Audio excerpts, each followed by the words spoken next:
국회 입법데이트의 이익선입니다. 자유무역협정, FTA 체결 건수가 늘어나면서 우리나라의 경제 영토도 확장되고 있습니다. 그러나 좋은 일만 있는 것은 아닙니다. 피해를 보는 산업 부문도 생겨나고 있는데요. 대표적인 분야가 바로 농어촌입니다. 그래서 이 농어촌 지원도 보다 실질적으로 해줘야 되는 것이 아닌가 이런 고민이 깊어가고 있습니다. 오늘은 관련된 두 가지 법안을 준비했는데요. 이 자유무역협정 체결에 따른 농어민 지원 특별법 개정안과 고등교육법 개정안입니다. 이 두 개정안을 대표 발의하셨습니다. 새누리당 김종태 의원 모셨습니다. 의원님 어서 오십시오. 네, 안녕하십니까. 예, 반갑습니다. 네. 의원님께서는 국회 입성 이후에 농어민 권익 보호를 위한 법안 발의를 많이 하셨고 특별히 애를 쓰셨는데요. 때문에 국회의정 대상을 비롯해서 올해만 벌써 4번이나 수상을 하셨습니다. 축하드리고요. 먼저 소감 한 말씀 듣고 본 내용으로 들어가겠습니다. 저도 이제 금년에 4번 받았는 것을 오늘 방송 나오면서 체크하다가 알았습니다. 아, 그러셨어요? 3년 사이에 보니까 22번을 받았다고 말이야. 아유, 많이 소감을 받으셨네요. 말씀드리면은 국회의원이 이 상을 받는 것은 초등학생이 상 받는 거하고 비슷하다고 저는 생각해 봤습니다. 네. 왜냐하면은 초등학생이 상 받으면은 엄마한테 자랑하려고 굉장히 기쁘잖아요. 국회의원은 상을 받으면은 시민에게 자랑하려고 기쁩니다. 그게 유사하고. 그다음에 초등학생도 이 상을 선생님이 어떻게 주는 지 잘 모르고 받는데 국회의원도 누가 어떻게 기준에서 주는지 잘 모릅니다. 이번에 헌정 대상을 봐보니까 한 270개 NGO 단체들이 한 1000여 명들이 뭐 별걸 다 체크해요. 뭐 입법 활동, 그다음에 출석률, 뭐 선거에 다니는 거 이런 것들 해서 상을 주니까 국회는 열심히 하면은 상을 받고 또 그 상은 시민에게 보답되는 그러한 하나의 활동 과정이라고 봅니다. 의원님 지역구가 경북 상주시인데요. 상주 시민 여러분들 많이 반가워하시겠습니다.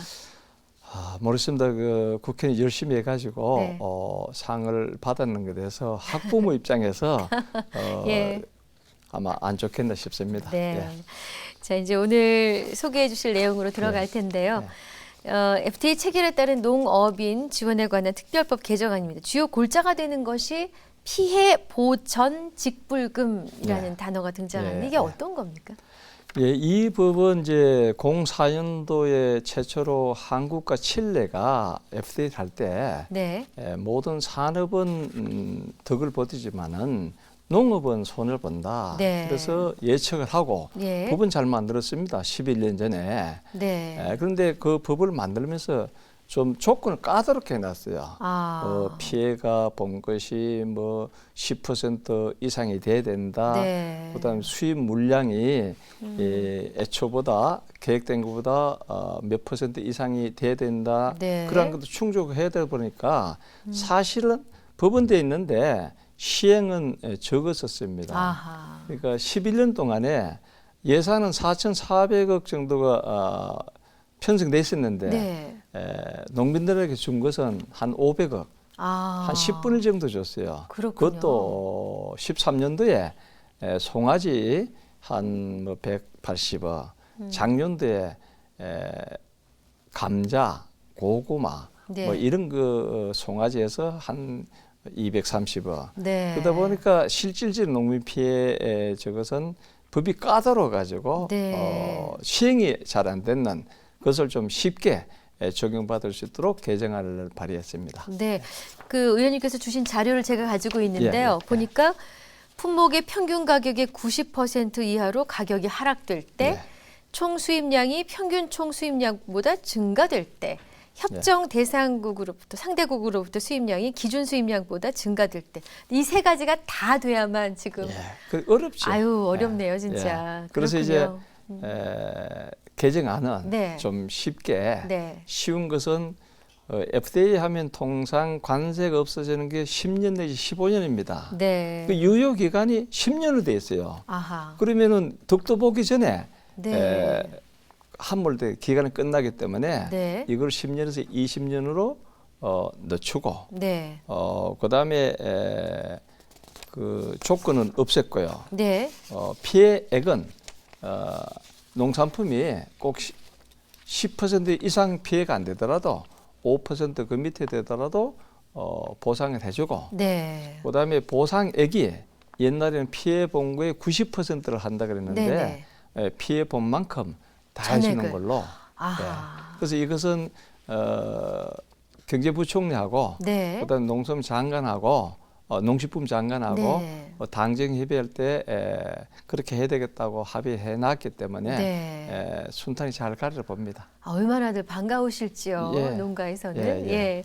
근데 이제 FTA 체결이 되고 예. 많은 뉴스에서 다루고 예. 실제 그 산업과 관련이 없는 국민 여러분들도 이제 많은 걸 알게 되셔서 예. 농어촌에 피해가 간다라는 걸 알고 계시는데 예. 실제로 구체적인 어떤 고충이 있고 어떤 애로사항이 있는지는 잘 알지 못합니다. 의원님께서 청취하신 것 중에 예로 들 만한 것이 있으신지요? 말씀하신 대로 FTA는 지금 04년부터 체결하기 시작해서 네. 무려 52개 나라하고 체결했습니다. 아, 벌써 그러니까 그렇게 됐군요. 경제 영역으로 보면은 전 세계 70% 영토하고 FTA가 체결됐습니다. 예. 그 말씀은 뭔가 하면은 이 지구상 70% 생산되는 농산품이 그냥 한국으로 들어올 수 있다. 그 얘기군요, 굉장히 심각하죠. 네. 그래서 예를 들어 설명드리면은 04년도에 칠레하고 FTA를 체결할 때 네. 피해액이 포도가 한 5천억 정도 피해 본다라고 예측했어요. 네네. 정부에서. 예. 근데 그 해봐 보니까 네. 1조가 넘는 거예요. 아유, 저런. 피해가. 네. 그래서 정부에서는 1조가 피해 본 만큼 네. 1조 2천억을 농민에게 피해 보전해 줬다 하는데 네. 현재 농민들은 가보니까 아무런 혜택을 본 게 없어요. 네네. 그래서 지금 하나 도표를 갔는데요. 아, 예. 이걸 보시면은 네. 04년도 지금 FTA 체결할 때 수입산이 4,500원 했었어요. 네. 그런데 그 당시 국내 포도는 5,200원 했었습니다. 네. 이것이 수입이 되니까 급격히 하락해서 3,000원 하다가 저런. 한 09년도 2,800원 하다가 아유, 저런. 작년에 2,800원으로 떨어졌어요. 네. 절반 이상 떨어졌죠. 그러네요. 그런데 반면에 수입한 포도는 4,500원보다 작년에 4,800원 더 올랐어요. 어떻게 이렇게 됐을까요? 그러니까 야. 수입한사는 계속 유지가 되고 네. 국내산은 가격이 반토막이 되고 저런. 그다음에 또 생산 면적이 수지가 예. 많다 보니까 네. 한 30%가 없어졌어요. 네. 농가가 손해 보니까. 지금은 포도 농사 지으면은 지을수록 네. 손해인. 왜 손해가 되는가 하면요. 예를 들어서 설명드리면은 네. 쌀값은 20년 동안에 한 9% 올랐어요. 그런데 농자재 값은 100 내지 200% 올랐어요. 농민들이 계속 손해 보고 있는 겁니다. 현재 물가 상승률이 국가에서 2% 미만으로 낮추고 있어요. 그런데 농산품은 매년 한 2, 3% 떨어져요. 네. 농산품이 가격 떨어지는 걸 가지고 공산품 오른 거를 상쇄해서 한 번 1.5% 올랐다야 2% 미만의 물가를 잡았다고 하는데 농사는 계속 이렇게 가격이 떨어지고 피해를 보고 있는 것이 농업 부분입니다. 아, 정말 얼마나 많이 속상하실지 힘드실지 다는 알 수 없지만 아시다시피 점점 저는 40년 군대 생활하던 농사 안 지어봤습니다. 예. 그런데 농촌에 다니다 봐보니까 네. 이건 맛이 못해. 네. 농사 짓는데 이제는 정부 차원에서 근본적인 대책을 해줘야 된다 봅니다. 그러니까 뭐 농촌 경쟁력을 강화한다든가 뭘 조금이라도 좀 더 예. 보태주고 지원해주고 뭐 혜택을 주고 이런 적극적인 대책이 있어야 될 텐데 여기에 대해서 의원님께서 갖고 계신 생각을 좀. 그런데 듣고 미안하지만은 싶습니다. 정책 경제 정책을 다루시는 분은 네. 투자를 해서 네. 효율성이 높은 데다가 투자를 합니다. 근데 농업은 네. 이게 투자대 효율성 낮아요. 그 대신에 부가가치가 대한민국에 다 있게 됩니다. 네. 농사 지어가지고 원가가 외국에 안 가잖아요. 그렇죠. 공산품은 많은 원자재라든지 기술력 그때 해외 나가요. 맞습니다. 그래서 농업을 선진화시켜야만이 네네. 세계 각국이 농업을 선진화 다 시키고 있는데 네. 한국은 아직까지 농업을 선진화 못 시키고 있는 것이 문제입니다. 그렇군요. 예. 근데 또 문제로 지적되는 것 중에 하나가 우리나라가 지구상에서 가장 빨리 고령화 사회로 가고 예, 있는 그렇죠. 속도 빠른 예, 나라인데 그 중에서도 예. 농어촌 지역의 고령화 속도가 더 빠른데요. 이것이 우리 농어촌의 경쟁력을 약화시키는 또 예, 예. 중요한 원인이 되는 것 같습니다. 혹시 젊은이들 좀 끌어당길 수 있는 좋은 방법 없을까요? 우리가 이제 고령화하면은 네. 노인 인구 20% 이상 되면 초고령화로 계산합니다. 네. 지자체 231개 중에서 74개가 지금 초고령화 시대로 들어섰습니다. 예. 저희 지역구 상주 같은 데를 보면은 매년 1% 이상이 초고령화됩니다. 네. 지금 약 한 27% 되는데 예. 1% 늘면은 3년 후에 30% 넘습니다. 네. 그러니까 지역에 3분의 1이 노인이 계신다는 얘기는 그만큼 노동력이나 네. 경제, 시장 구매력이 떨어지는 거 아니겠습니까? 농촌이 점점 더 어려워지는 그런 결과가 됩니다. 네. 이제 두 번째로 다룰 내용이 좀 관련이 있어 보이는데요. 이 고등교육법 개정안 아니겠습니까? 이 입법 취지와 더불어 핵심 내용도 더불어 짚어주시죠. 예, 이 법은 96년도에 네. 이제 농촌이 너무 공동화가 생기니까 예. 자녀들 교육 때문에 도시로 다 그렇죠. 나가니까 예. 도시에서도 대학교를 갈 수 있도록 고등교육의 특례법을 시행했었습니다. 그런 이제 군 이제 20년 됐지 않습니까? 예. 현 시점에서 보니까 이 고등교육법이 어떻게 됐는가 하면은 군 단위는 면입니다. 읍면. 네. 군 단위는 무조건 되고 시 단위는 안 되도록 돼 있어요. 근데 이게 문제가 생긴 겁니다. 네. 시 단위로 보시면은 제가 표를 하나 가왔는데요. 네. 이게 시가 75개, 농촌 지역에 군이 81개가 있습니다. 네. 3분의 1 이상 농업 인구가 되는 데가 5개 시가 있어요. 네. 여기 시 밑에 있는 동은 안 되는 겁니다. 네. 그 반면에 군은 한 35개가 3분의 1이 농업에 종사하는 인구입니다. 네. 저 밑으로 내가면은 10% 미만짜리가 군이 있어요. 두 개가. 예. 이거는 뭐 지명을 대서 죄송합니다만 칠곡군 같은데 대구 붙어 있잖아요. 네. 군이라고 해서 그거는 농촌 특례를 받고 네. 상주 같은 경우는 네. 농업인구 전국 유리 1등입니다. 네. 근데 시라고 해서 못 받고 있는 겁니다. 그렇군요. 이건 잘못되었잖아요.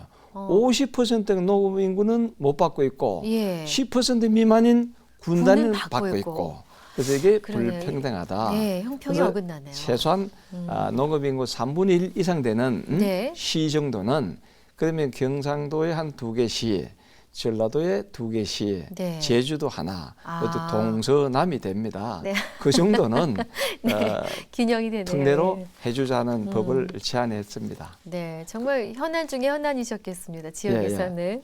그럼 이 고등교육법 개정안이 이제 국회에서 혹시 처리가 된다면 이 대입 농어촌 특별전형 대상 지역이 좀 달라지겠는데요. 어떻게 달라질지도 궁금하고. 그러려면 이제 그런 시지만은 네. 동지역에 있는 학교도 네. 다른 군하고 같이 몇 개 안 됩니다. 그게 소수 학교는 대학교 특례를 줘서 학생들이 네. 도시로 나가서 막아서 네. 조금 전에 말씀드린 대로 고령화를 자녀들이 있는 부모가 있어야지 고령화를 막을 수 있는 거 아니겠습니까? 그렇죠. 그 정책에 부응하자는 것이 이번 입법 취지가 되겠습니다. 네, 그러니까 이제 그 개정 내용에 대해서 다시 한번 좀 언급해 주셨으면 싶은 게 네. 그 동안은 그 저기 농업에 실제 종사하는 비율이 낮아도 예. 군이면 받았던 혜택이 있잖아요. 그렇죠. 그 구체적인 혜택은 어떤 것이었습니까? 그러니까 이제 군은 읍면입니다. 네. 읍면은 법으로 무조건 특례가 되고 시에는 동입니다. 네. 동은 안 된다. 안 되고. 예. 그래서 네. 동도 네. 지금 어떻게 되면 동에 거주하신 분들이 자녀 때문에 상주 시내 동에서 잠은 자는데 네. 애들 학교 다니는데 학교 네. 없으니까 면에는 네. 그 사람의 생업은 농업이거든요. 면에 농장에 출근합니다. 아이고 저런. 그래서 농사 짓는 사람이 네. 여기 시에 살면은 네. 동이라고 해서 안 받는 안 받으니까. 이것은 모순이다. 네네. 예, 그래서 농업 인구인 사람은 해주도록 법을 개정하자. 네네. 반면에 아까 칠곡군 예를 들었는데 네. 칠곡군은 저기 문제가 있어서는 아니고 예. 하나 그거는 예니까요. 예니까요. 도시 지역에서 네. 농업인은 한 8%밖에 안 됩니다. 예. 그러면 92%는 다른 산업에 종사하는 사람이거든요. 그렇겠네요. 구사년은 특례가 돼요. 이거는 좀 그렇군요. 법에 모순이 있다. 뭐 이런 말씀 하신다고 칠곡에서 싫어하지는 않을 그렇습니다. 겁니다. 실은 그건 설명을 계속 위해서. 받으니까요. 네. 그렇군요. 어떻게 뭐 국회를 통과하는데 어려움은 없어 보이시나요? 국회의원들은 다 찬성합니다. 아, 예. 국회의원들은 그런 걸 몰랐다. 근데 교육부에서도 맨 처음에 반대를 했는데 했다가 데이터를 보니까 이 법이 잘못됐다 해서 교육부에서도 이제 네. 많이 홍을 하는데 네. 국회가 문제대가 6월 달에 통과시키기로 했는데 예. 이거 그만 사달이 났습니다. 현재. 그렇군요. 네. 왜 상을 많이 받으셨는지 알 것 같습니다. 예. 끝으로 좀 다른 이야기인데 올해 관심을 갖고 추진하고자 하는 뭐 현안이라든가 혹시 새로운 입법 계획이 있으시다면 알려주십시오. 저는 뭐 지역구 촌이니까 네. 촌에 관계되는 법을 많이 했습니다. 네, 아유 뭐 당연하신 예. 일이죠. 예를 들어서 지금 전기가 네, 농사 짓는데 전기가 많이 들어갑니다. 네. 물도 퍼야 되죠. 또 무슨 도정도 해야 되죠. 어떤 처리를 하려 그러면은 이 높은 전기료를 내고는 도저히 이 수지 타산은 안 맞습니다. 안 맞군요. 그래서 농업에 직접 쓰는 전기는 네. 좀 감면해주자. 세금을. 예, 네. 감면해가지고 전기를 좀 싸게 주자. 네. 그래서 그래야만이 농업 경쟁력이 올라갑니다. 예, 예. 산업에서 버는 돈을 그는 전기료를 많이 받고 네. 농사는 손해 보니까 농사 짓는 사람한테 전기료를 면제해 줘 가지고 네. 좀 사기를 북돋아주고 네. 농촌 경쟁력을 높여야 되겠다 하는 거 하나 하고요. 예. 두 번째는 70년대부터 농촌 연료 기름 네네. 유류를 면세를 줬었습니다. 근데 정부에서 10년 단위로 연장시켜요. 10년 단위. 왜냐하면 농촌 사정을 봐가지고 네. 해줄 건가 말 건가가. 예. 금년 12월 말일이 이제 또 함몰되는 기간입니다. 그렇군요. 정부에서 야 농촌 이제 면세 못 해주겠다면은 농가는 굉장히 피해를 받습니다. 네. 그래 유류는 네. 계속 앞으로 향후 10년 동안 더 면세 시기를 연장하자 하는 법을 이제 제안했고요. 네.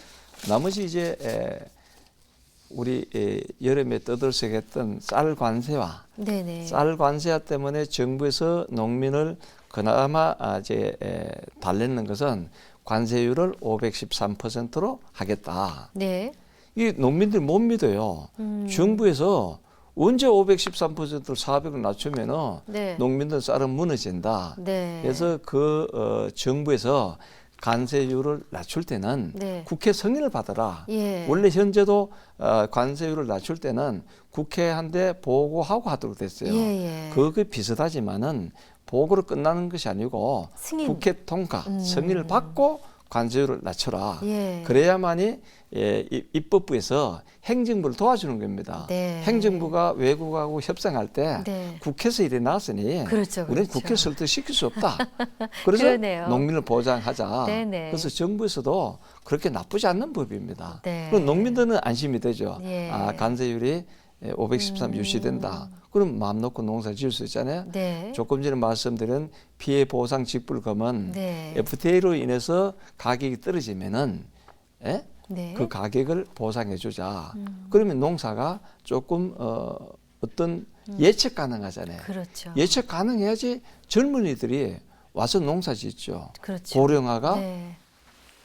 더디 진행되고 극복이 되죠. 네, 네. 그다음에 아까 말씀드린 전기로 네. 원인을 좀 원가를 낮출 수 있도록 도와주자. 네, 네. 그다음에 가격을 보장해 주자. 네. 이런 틀에서 농업을 좀 이제 예측 가능한 네. 선진국의 농업에 갈 수 있도록 법 정비를 하자는 것이 제가 취지입니다. 네, 우리 어려운 농어민들을 위해서 애쓰고 계신데 좋은 결과 있으시길 바라겠습니다. 감사합니다, 의원님. 감사합니다. 네.